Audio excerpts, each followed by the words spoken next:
Some people are a little nervous doing these types of things just because it's so foreign to our education system. And you'll notice in this room, it's just a wide open space. There's no desks, there's no chairs, there's nothing. If we're going to sit down, we're going to sit down on the floor, but we don't sit down a whole lot. In my music classes, I would have students actually made a laminated paper of different colors, put a big number on it, and I would just set those on the ground wherever I wanted them. If I wanted them in rows, I'd put them in rows. If I wanted them in a circle, I'd put them in a circle. And that way I could kind of change up the seating arrangement every day. But each student had a number, and I'd just start with the alphabet and go down the list. And they knew what their color was and what their number was, and when they came to class, they found it and they sat down on it. And it was so easy to train them to know where they were supposed to sit. And of course there was an occasional problem where a student would want to come in and surf on their paper or whatever, but again, you got to make consequences and follow through with your rules, no matter what you're doing in teaching. So motion activities require a lot of space, especially if you're going to let them walk around and dance around and do those kinds of things. You've got to have a wide open space. So some people's classrooms just don't lend themselves to this. You might have to go to the gymnasium, you might have to go outside, whatever, but certainly there's places you can do this. The cafeteria is an option during some parts of the day also that's not used by PE classes and other things. So think about your space, think about how you're going to sit the children, think about you as a teacher. Am I going to stand up and show them things while they're sitting down? Are we all going to be standing up? Are we all sitting down? Am I going to sit on a chair and have them sit on the floor? You decide what's best for your activity. All right, now some people like to kind of gradually work children into motion activities, movement activities, but most of these kids have already done these things. If they've gone to a daycare, if they've gone to preschool, they've already done some of this. If they have a good preschool and a good daycare, they're hopefully doing some of these things. More organized time other than just playing all day. But one of the good ways to start children out with motion activities, movement activities, is to do finger plays. And so I'm just going to do a quick finger play here, and I don't have this memorized, so let me grab my book here quick.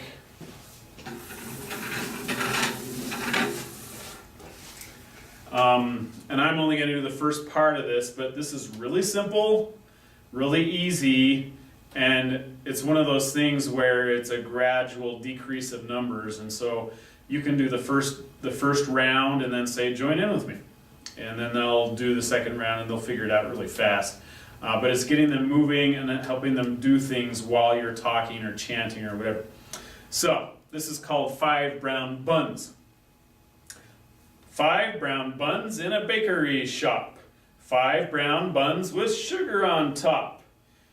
Along came a man with a penny in his hand, took 1 bun and away he ran. And then we do 4 brown buns in a bakery shop. 4 brown buns with sugar on top. Along came a man with a penny in his hand, took 1 bun and away he ran. And you can get them to join in, first of all, with the motions, the buns, the sugar, the man with the penny who runs away, and they'll have that down in a second. And then eventually they'll get to the point where they can also do the chant with you, and now all of a sudden not only are you teaching them a motion activity, you're also involving them in literature. They're memorizing literature, and this is something they're going to go home and show their parents. You're going to say, hey, look what I learned in school today. And it's just so simple, but there's a lot of activities like that you can use to get students moving. And again, they've got to have their space, you've got to keep them in their space, but they'll love those things. They love stories, they love chants, they love these little rhymes and things, and anything that's helping them move around, the itsy bitsy spider goes up the water spout. Any song that can help you do those types of things, they're going to love that. I will never forget, I was a little nervous doing this, but I was teaching a first grade class and we were getting ready for, I think, our winter concert. And there was a song in their textbook that had sign language attached to it. And it was kind of a slow song. It was all through the night, if you're familiar with that. And I'm like, oh, children don't like slow songs. Children don't really sing too well at that age, and they're a little uncoordinated at times. Do I dare do the sign language with it? And finally I thought, well, I'll just try it a couple times and see how it goes. I'll tell you, that song was their favorite of that entire year. And they just love doing that sign language. And so if you know sign language or can learn a little bit of sign language and help them do some motion activities like that as they're singing, it opens up a whole new world to them. They're using their voice to project a beautiful melody, and they're using their hands to show what they're singing. And that's really fun. So a lot of the music textbooks that we've used in the past are a little out of fashion nowadays, but a lot of them would have sign language with some of the songs, and so that's a good way to learn songs with motion activities, is through sign language. Motion activities are a great way to get students involved in the music, and I'm going to show you one of the motion activities I use with all my classes up until about 6th grade. And this works with young students, works with old students, not too much into middle school. But when I was teaching beginning band, this is how I taught them how to do whole notes and half notes and all those things. And they loved getting out of their seats and moving around. It didn't matter that it was kind of silly and a little cheesy for their age. And, 6th graders don't really care, they're just excited about life. But definitely 5th graders, 4th graders, 3rd graders, all the way down, preschoolers can do this very simple thing, teaching them note values. And obviously we're probably not going to do this with too young of students because they don't need to know their note values, but here's a great motion exercise. And again, just keep it simple. You don't have to have extravagant ideas and extravagant motions for children to enjoy themselves. And in fact, allowing them to create their own motions is probably the best. But here's just a simple example of using motion exercises to teach a basic concept, which is note values. So we're going to start with whole notes. Whole note, as you know, gets 4 beats. And so in order to show our 4 beats, we're just going to march around. And I don't have a lot of space here with the video camera. I have a lot of space, but I can't use it all with the video camera. So I'm just going to kind of move back and forth a little bit here. But when I would do this, I would get all the students in a big circle on the outside of the room in a single file line, and we would just march around the room. And I would call out the note value, and we would do this all together. And of course, if you let them do it several times in a row, they can pick up on it, even if they make a few mistakes here and there. But eventually they get good enough where they don't make mistakes. So that's pretty cool. All right, so for a whole note, I am just going to take a big step and stop and wait for the rest of the beats to go by. So if I have 4 beats, I'm going to go 1, 2, 3, 4, 1, 2, 3, 4, and try and show them that that first step, whether you start with your left foot or your right foot, is kind of the heavy step, and then the other one's just going to slide up there because it's not supposed to be doing anything. It's the first step that's really the whole note, okay? So let's just do some whole notes. 1, 2, 3, 4, 1, 2, 3, 4, 1, 2, 3, 4, 1, 2, 3, 4. And make sure they're counting with you. You got to have them experiencing this all the way around. All right, half notes. We're going to cut that in half. So 1, 2, 3, 4, 1, 2, 3, 4. And I would probably switch up feet just to confuse them a little bit. 1, 2, 3, 4, 1. And that way they can tell that they're going twice as fast as they were with whole notes.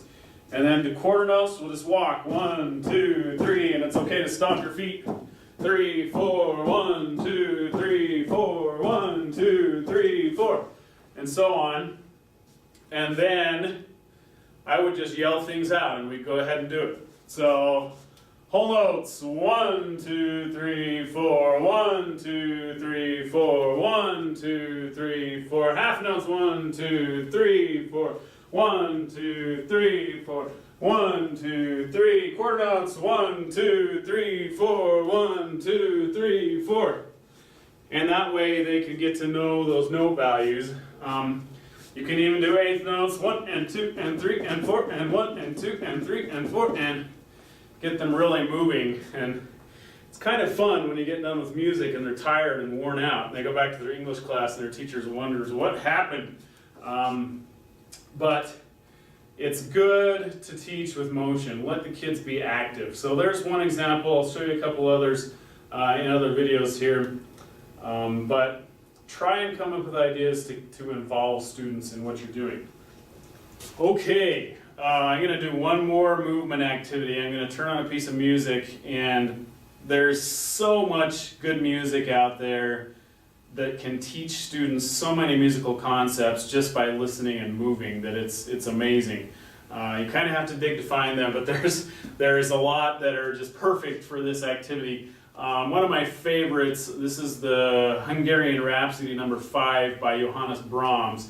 You've probably never heard that guy's name, except maybe in a music class, and you've probably never heard of that song, but I guarantee you have heard this song before because it is a very famous song. It's played on commercials. Cartoons use this all the time back in the day.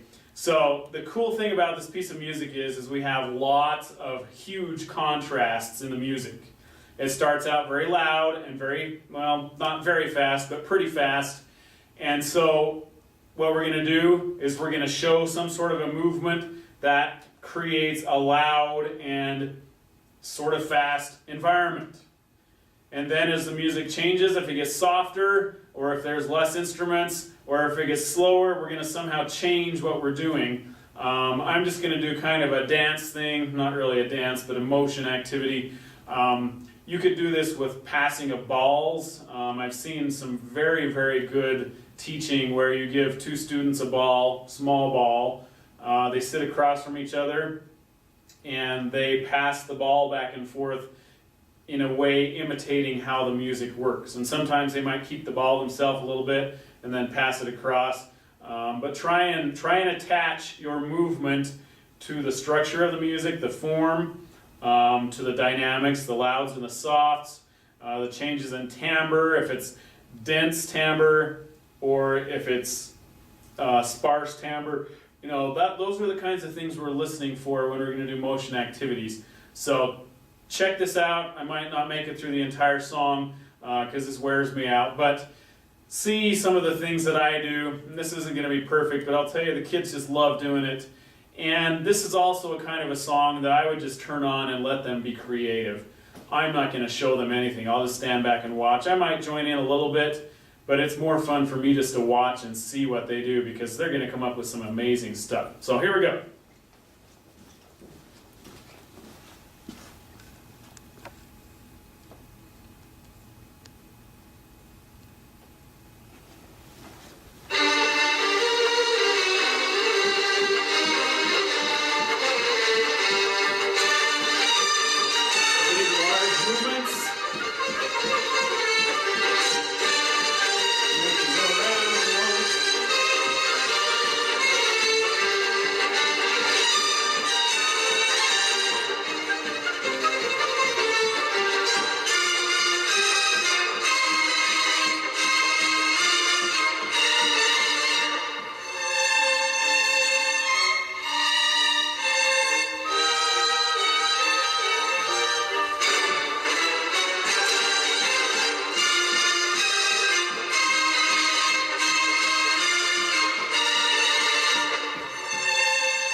So we gotta do something that's easier.